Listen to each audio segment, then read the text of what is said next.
అని ముందే చెప్తాను. దీపక్ రెడ్డి గారు నమస్తే అండి. నమస్కారం వికే గారు, బాగున్నారా? బాగున్నాను సార్. దీపక్ రెడ్డి గారు ఇవాళ కర్నూలులో జరిగిన టీచర్స్, ఫ్రెష్ టీచర్స్ వాళ్ళ ర్యాలీ మీద మీ స్పందన ఏంటి? అలాగే వైసీపీ కొనసాగిస్తున్న ఇవాళ కూడా టీచర్లు అక్కడ రోడ్డెక్కి మాట్లాడిన తర్వాత కూడా మాట్లాడుతున్న వ్యాఖ్యల మీద, ప్రెస్ మీట్ల మీద మీ రియాక్షన్ ఏంటి?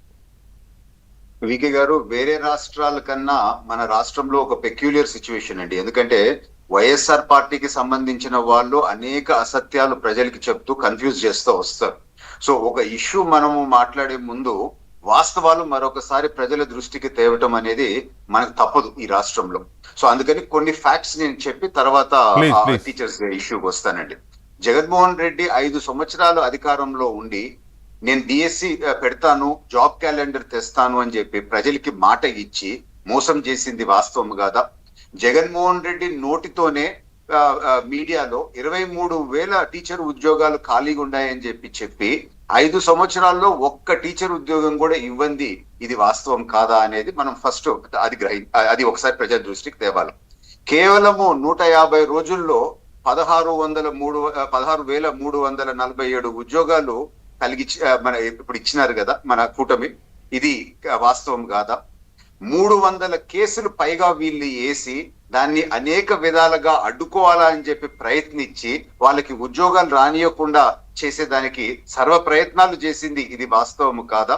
కోర్టు కూడా వాళ్ళని మందలిచ్చింది, ఎందుకు ఇటువంటి ఫాల్స్ కేసెస్ తో వస్తున్నారు అని చెప్పి, ఇది వాస్తవం కాదా? సో ఇవన్నీ ఫ్యాక్ట్స్ మనం చూస్తూ ఇప్పుడు తమాషా ఏంటంటే లోకేష్ గారు రాజీనామా చేయాలా అని చెప్పి వీళ్ళు మాట్లాడతారు. దేనికి రాజీనామా చేయాలండి? ఉద్యోగాలు ఇచ్చిన దానికి రాజీనామా చేయాలా? ఇన్ని అడ్డంకులు సృష్టించినా కానీ ఆ డిఎస్సిని సక్సెస్ఫుల్ గా కంప్లీట్ చేసిన దానికి రాజీనామా చేయాలా అని చెప్పి నేను ఈ రోజు సూటిగా ప్రశ్నిస్తున్నాను. అన్నిటికన్నా తమాషా అనేది ఏంటంటే వికే గారు, మీ సహాయం కూడా నాకు కావాలా. ఈ ఫోటోలో ఇదిగోండి, వీళ్ళు ప్రొటెస్ట్ చేస్తా ఉంటారండి, జెన్ జీ అని చెప్పి పెద్దగా రాసుకున్నారు, వెనకాల ఫ్లెక్సీలు కనబడతా ఉందండి అందరికి.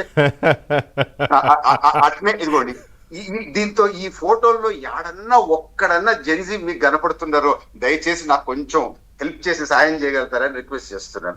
కనపడుతుంది, ఫుల్ స్క్రీన్ తీసుకున్నాను. అంటే ఎవరున్నారు? ముసలోళ్ళు, దాంతో ఒక్క స్టూడెంట్ లేరు. డిఎస్సికి సంబంధించిన వాళ్ళని రమ్మని వాళ్ళు బతిలాడుకున్నా వాళ్ళు రాలేదు. కానీ ఆడ మిగులుండే వాళ్ళు ఎవరు? ఒక గాంజా బ్యాచ్ మిగులుండరు.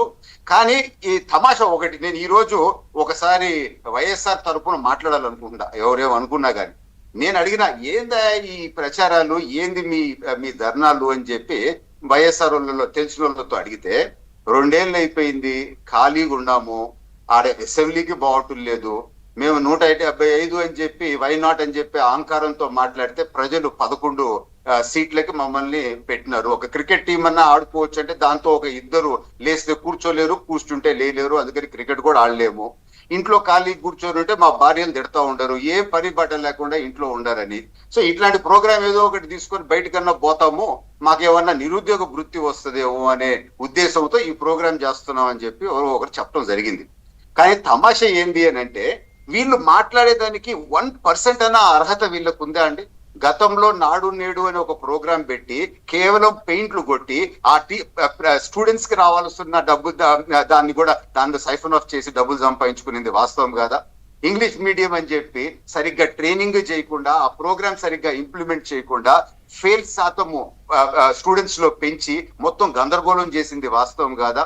జియో 117 అని తీసుకొని వచ్చి విలీన విధానం తీసుకొని వచ్చి మొత్తం ఆ సిస్టమ్ అంతా చెడిపింది వాస్తవం కాదా? ఇవంతా చూసి టీచర్లు వాళ్ళకి విరక్తి వచ్చి మేము ప్రొటెస్ట్ చేస్తాము అని చెప్పి అమరావతికి వస్తామంటే వాళ్ళ ఇళ్లలో మీరు హౌస్ అరెస్ట్ చేశారు, వాళ్ళని కనీసం ధర్నా కూడా చేయనీలేదు. వాళ్ళని తీసుకోపోయి లిక్కర్ షాప్స్ ముందు పెట్టినారు, బాత్రూములు ఫోటోలు తీయమని చెప్పి సర్వ విధాలుగా వాళ్ళని ఇబ్బంది పెట్టినారు. ఇన్ని చేసిన వాళ్ళు ఎట్లా మీరు ఈ రాజకీయాలు, ఈ చిల్లర రాజకీయాలు చేస్తారు? కనీసం సిగ్గనిపీయటం లేదా అని నేను వైసీపీ వాళ్ళని ప్రశ్నిస్తున్నా. కానీ ఆంధ్ర రాష్ట్రంలో ఉండే గొప్పతనము, మన సోదరుడు నాయక్, ఇటువంటి వాళ్ళు కొత్తగా సెలెక్ట్ అయిన వాళ్ళ గొప్పతనము, ఇటువంటి రాజకీయ ట్రాప్ లో పడకుండా రాజకీయ చైతన్యంతో ముందుకొచ్చి మేము మెరిట్ తో కష్టపడి చదివి మేము తెచ్చుకుంటే మమ్మల్ని ఈ విధంగా అవమానపరచడం కరెక్ట్ కాదు అని చెప్పి గలమెత్తి ఈ రోజు మాట్లాడిన ఈ సోదరులకి హ్యాట్స్ ఆఫ్. వీళ్ళకి నేను నిజంగా అప్రిషియేట్ చేస్తూ ఉన్నాను. కానీ మీరు చూస్తే మరొకటి మాట్లాడితే ఆ బ్రిడ్జ్ గేమ్ లో ఇచ్చినారు అని చెప్పి ఒక్క ఉద్యోగం అన్నా చూపించమనండి. నేను ఛాలెంజ్ చేస్తా ఉండా వైసీపీ వాళ్ళకి, ఆ బ్రిడ్జ్ గేమ్ అని చెప్పి అసత్యాలు మీరు చెప్తున్నారు కదా, ఒక్క ఉద్యోగము దాని కింద ఇచ్చినట్టు మీరు చూపిస్తే మేము రాజీనామా చేసేదానికి రెడీ. లేకపోతే మీ మీద ఇప్పుడు కేసులు బుక్ చేసి మిమ్మల్ని జైలుకి పంపించాల్సిన పరిస్థితి వస్తుంది. అసలు సమస్య ఏంది వికే గారు? వీళ్ళది మాట్లాడితే స్పోర్ట్స్ కోటా అని అంటారు. సో అది నాకు అర్థం కాలేదు. ఏంది ఈ స్పోర్ట్స్ కోటాతో వీళ్ళు ఇంత బాధపడుతున్నారు అని అనుకుంటే వాళ్ళ బాధ అంతా ఏం లేదు, దాని లోపల గొడ్డలాట, ఆ కోడి కట్ట ఆట పెట్టలేదంట. అది వాళ్ళ బాధ అండి. అవి రెండు లేవని ఇంత దాన్ని రాజాంతం చేస్తున్నారని నాకు అర్థమవుతా ఉంది.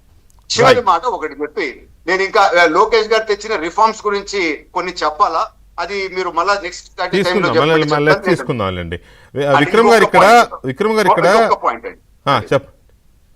నిరుద్యోగ వృత్తి రాలేదు అని చెప్పి ఈ రోజు రెచ్చగొట్టేదానికి యువతని వీళ్ళు సర్వ ప్రయత్నాలు చేస్తూ ఉండరు. నేను చైర్మన్ సీడాప్, నా కార్పొరేషన్ కిందనే ఉంది.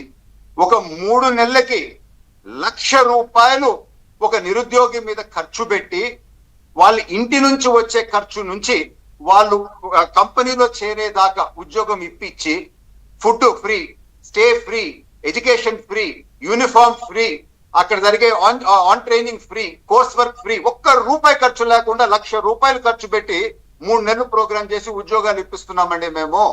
ఎవరు ఉద్యోగస్తుడు? ఉద్యోగాలు లేని వాళ్ళకి చెప్పండి. నిరుద్యోగ వృత్తి కేవలం 3,000 నెలకి, ఇది ₹1,00,000 అంటే పైనే, అంటే 3 సంవత్సరాల నిరుద్యోగ వృత్తి అంత అమౌంట్ ఈ రోజు ఖర్చు పెట్టి యువతకి ట్రైనింగ్ లేని వాళ్ళకి, స్కిల్స్ లేని వాళ్ళకి స్కిల్స్ ఇప్పించి పెడుతున్నాం. ఇది ఎవరు చెప్పరు. ఇది ఎంత గొప్పతనం చెప్పండి. ఎవరు చెప్పరు కాదు, మీరే చెప్పరు, మీరే చెప్పట్లేదు, ఇప్పుడు చెప్పారు. అదే అండి, అంత చేస్తున్నామండి.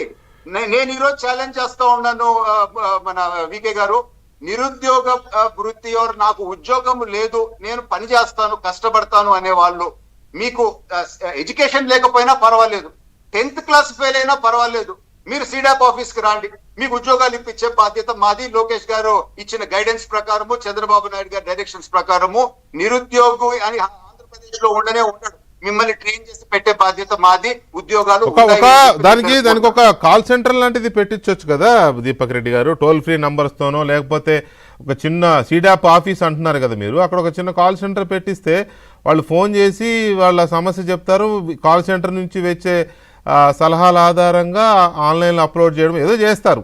ఎందుకంటే ఇదంతా హైటెక్ యుగం. ఉందండి కాల్ సెంటర్. ఇప్పుడు ఏమనుకుంటున్నామంటే ప్రతి సచివాలయము, ప్రతి ఎంఆర్ఓ ఆఫీసు, ప్రతి ఆర్డీఓ ఆఫీస్ లో కూడా మేము ఇంకా ఫోటోలు పెట్టాం. దీని మీద నాకు ఇప్పుడు అనిపిస్తుంది మీరు చెప్తుంటే, నిజానికి నాకు కూడా ఐడియా లేదు ఇప్పుడు మీరు అనేంత వరకు. దీని మీద will do some special programme.